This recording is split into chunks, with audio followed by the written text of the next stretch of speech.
Alhamdulillahirabbil alamin wassalatu wassalamu ala asyrafil anbiya'i wal mursalin wa ala alihi wa ashabihi ajma'in. Subhanaka la ilma lana illa ma 'allamtana innaka antal alimul hakim. Rabbi shrah li sadri wa yassir li amri wahlul 'uqdatam min lisani yafqahu qawli, amma ba'du. Tajuk tazkirah saya pada hari ini ialah jangan suka mengeluh, merujuk kepada kisah sikap Ibrahim bin Ishaq al-Harbi yang merupakan seorang ulama salaf yang pakar dalam hadis dan fiqh, juga sangat zuhud dan soleh. Beliau merupakan murid kanan Imam bin Hanbal. Berkenaan dengan beliau, Imam Al-Daraqutni berkata, Imam penulis, alim dalam semua ilmu. Beliau selalu disamakan dengan Ahmad bin Hanbal dalam sifat zuhud, warak dan ilmunya. Sejak kecil, Ibrahim al-Harbi hidup dalam kemiskinan. Keadaan ini berterusan hingga beliau meninggal dunia. Sebelum beliau mencapai usia balik, ayahnya telah meninggal dunia. Beliau lalu tinggal bersama ibu dan kakak perempuannya. Selepas menikah, beliau dikurniakan 2 anak perempuan. Meskipun hidup serba kekurangan, beliau tidak pernah mengeluh. Semua masalah dihadapi dengan tabah dan sabar. Beliau tidak suka menyusahkan ahli keluarganya, apalagi mengeluhkan keadaannya kepada orang lain. Bagi beliau, seorang laki-laki mesti berani menanggung sendiri permasalahannya. Hidup ini selalu berpusing dan berganti.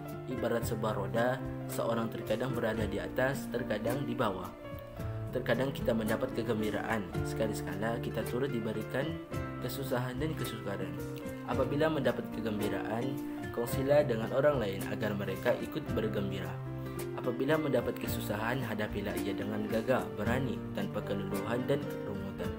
Sedapat mungkin selesaikanlah masalah itu tanpa melibatkan orang lain.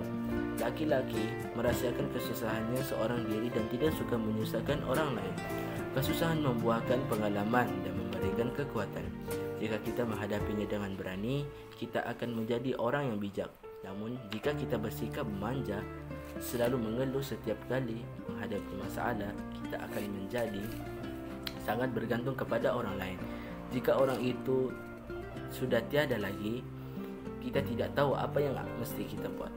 Ada banyak cara yang boleh dilakukan untuk meringankan kesusahan. Salah satunya ialah dengan meyakini bahawa musibah dan kesusahan akan menggugurkan dosa. Kerungsingan dan kebimbangan akan membuat kita lebih dekat kepada Tuhan. Rasulullah SAW bersabda, dengan bermaksud, tidaklah seorang muslim tertimpa keperihan, kepenatan, kesakitan, kesedihan dan termasuk kerisauan, melainkan Allah akan menggugurkan dengannya dosa-dosanya. Hadis riwayat Al-Bukhari dan Muslim. Berkenaan dengan sifat tidak suka mengeluh, terdapat sebuah hadis qudsi yang memujinya. Rasulullah SAW bersabda, Allah berfirman dengan bermaksud, jika aku menimpakan musibah kepada seorang hamba yang mukmin, lalu dia tidak mengeluhkanku kepada orang yang akan menziarahinya, aku akan lepaskan ikatanku, lalu aku akan menggantikan untuknya daging yang lebih baik daripada dagingnya, darah yang lebih baik daripada darahnya, lalu dia akan memulakan amal yang baharu. Hadis riwayat Al-Hakim. Mengapa kita tidak digalakkan mengeluh? Sebab kebanyakan manusia tidak suka mendengar kekeluhan. Mereka sangat berat mendengar keleluhannya orang lain, sebab mereka sendiri menanggung banyak masalah. Jika kita mengeluh kepada seseorang, biasanya orang itu mengeluhkan kembali masalahnya kepada kita. Sangat jarang saya menjumpai orang yang suka mendengarkan lalu membantu menyelesaikan masalah kita. Justru mengeluh kepada manusia tidak membawa manfaat pun. Jika anda ingin mengeluh, mengeluhlah kepada Allah. Luahkanlah semua masalah anda kepadanya. Merayu dan mintalah kepadanya sepuas hati anda. Keleluhan itu akan didengar dan diperhatikan, tidak seperti manusia.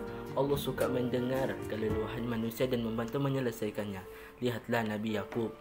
Apabila tertimpa musibah kehilangan anaknya, baginda berkata, aku mengeluhkan masalah dan kesedihanku hanya kepada Allah.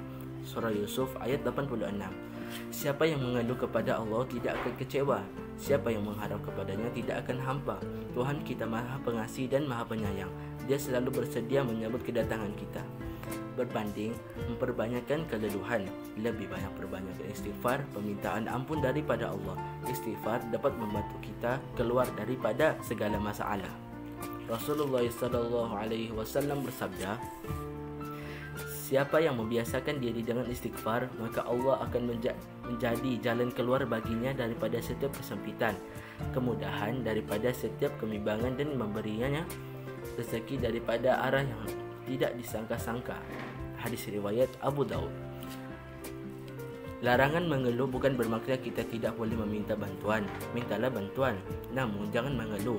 Mencari bantuan adalah usaha mencari penyelesaian dan memperbaiki keadaan. Mengeluh adalah ucapan yang menyalahkan takdir dan keadaan. Meminta bantuan sebuah tindakan positif, sedangkan mengeluh adalah tindakan yang negatif. Dalam meminta bantuan, tetap gantungkan harapan hanya kepada Allah. Jika orang diminta bantuannya menolak atau enggan membantu, kita masih ada Allah. Allah selalu memberi hamba yang bertawakal kepadanya dari arah yang tidak disangka-sangka.